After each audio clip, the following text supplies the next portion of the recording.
Assalamualaikum warahmatullahi wabarakatuh. Saya Pratami Reza Putrase, NIM 17042231 akan membahas materi pertemuan keempat. Yang mana pertemuan keempat ini membahas yaitu yang pertama metode dan distribusi sampel, kedua cara penarikan sampel, ketiga analisis validitas data, dan keempat analisis reliabilitas data.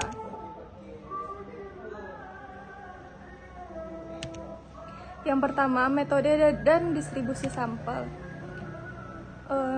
Saya akan menjelaskan apa itu populasi. Populasi adalah totalitas dari semua objek atau individu yang memiliki karakteristik tertentu, jelas dan lengkap, yang akan diteliti.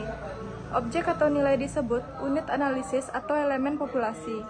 Unit analisis dapat berupa orang, perusahaan, hasil produksi, rumah tangga, dan tanah pertanian. Lalu, sampel adalah bagian dari populasi yang diambil melalui cara-cara tertentu yang juga memiliki karakteristik tertentu, jelas dan lengkap, yang dianggap bisa mewakili populasi. Objek atau nilai yang akan diteliti dalam sampel disebut unit sampel. Lalu, populasi dapat dibagi berdasarkan keadaan atau kompleksitasnya dan berdasarkan ukurannya. Yang pertama, populasi berdasarkan keadaannya terdiri dari dua. Yang pertama itu populasi homogen. Populasi dikatakan homogen apabila dari unsur-unsur populasi yang diteliti memiliki sifat yang relatif seragam satu sama lainnya. Contohnya, apabila ingin mengetahui manis atau tidaknya secangkir kopi, maka cukup dengan mencoba setetes air kopi tersebut. Berarti, populasi homogen ini bisa diukur secara pasti. Yang kedua, populasi heterogen. Populasi dikatakan heterogen apabila unsur-unsur dari populasi yang diteliti memiliki sifat-sifat yang relatif berbeda satu sama lainnya. Karakteristik ini banyak ditemukan dalam penelitian sosial dan perilaku yang objeknya manusia atau gejala-gejala dalam kehidupan manusia yang bersifat unik dan kompleks. Nah, contohnya mengetahui rata-rata IQ mahasiswa UNP angkatan 2017, maka jelas rata-rata IQ mahasiswa setiap fakultasnya hasilnya bervariasi. Berarti populasi heterogen ini dia tidak bisa diukur secara jelas atau secara pasti. Nah, selanjutnya, populasi berdasarkan ukurannya terdiri dari populasi berhingga dan populasi tak terhingga. Populasi berhingga yaitu populasi yang anggota populasinya bisa diperkirakan atau diketahui secara pasti jumlahnya. Contohnya, banyaknya mahasiswa UNP jurusan Ilmu Administrasi Negara angkatan 2017. Yang kedua, jumlah penduduk di Kota Pariaman. Yang kedua yaitu populasi tak terhingga, yaitu populasi yang anggota populasinya tidak dapat diperkirakan atau tidak dapat diketahui jumlahnya. Dengan kata lain, batasan-batasannya tidak dapat ditentukan secara kuantitatif. Contoh, banyaknya air di lautan dan banyaknya pasir di sepanjang pantai Gondoria.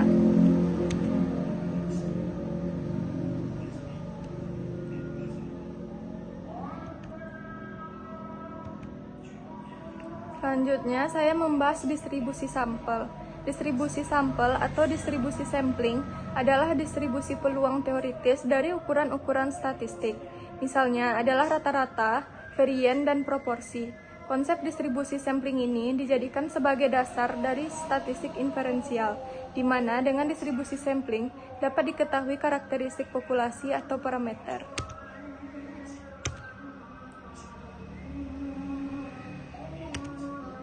Cara penarikan sampel. Nah, sini terlihat ada bagan yang mana metode atau cara penarikan sampel ini ada dua. Yang pertama sampel probabilitas atau probability sampling, dan yang kedua ada sampel non-probabilitas atau non-probability sampling.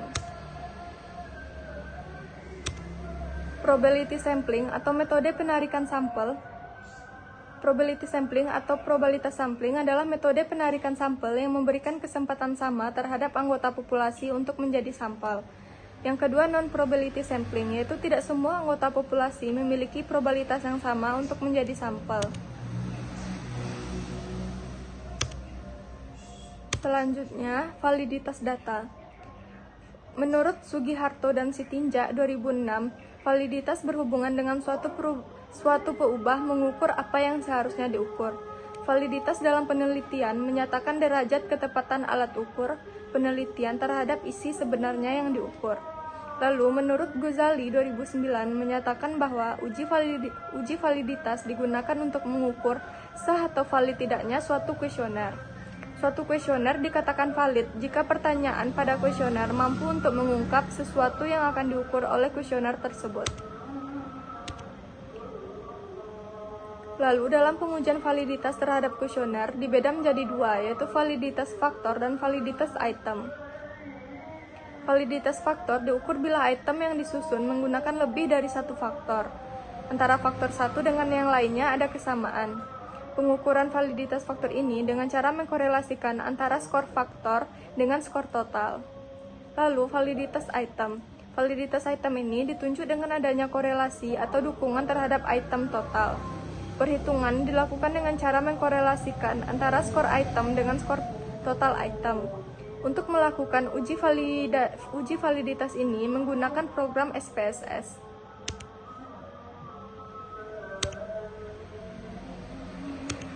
Selanjutnya, reliabilitas data.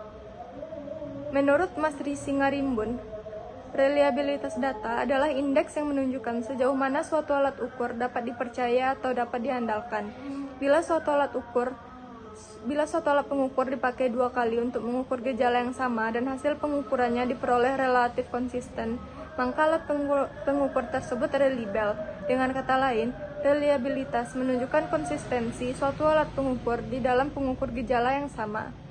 Reliabilitas tidak sama dengan validitas, artinya pengukuran yang dapat diandalkan akan mengukur secara konsisten, tapi belum tentu mengukur apa yang seharusnya diukur. Sekian penjelasan dari saya. Assalamualaikum warahmatullahi wabarakatuh.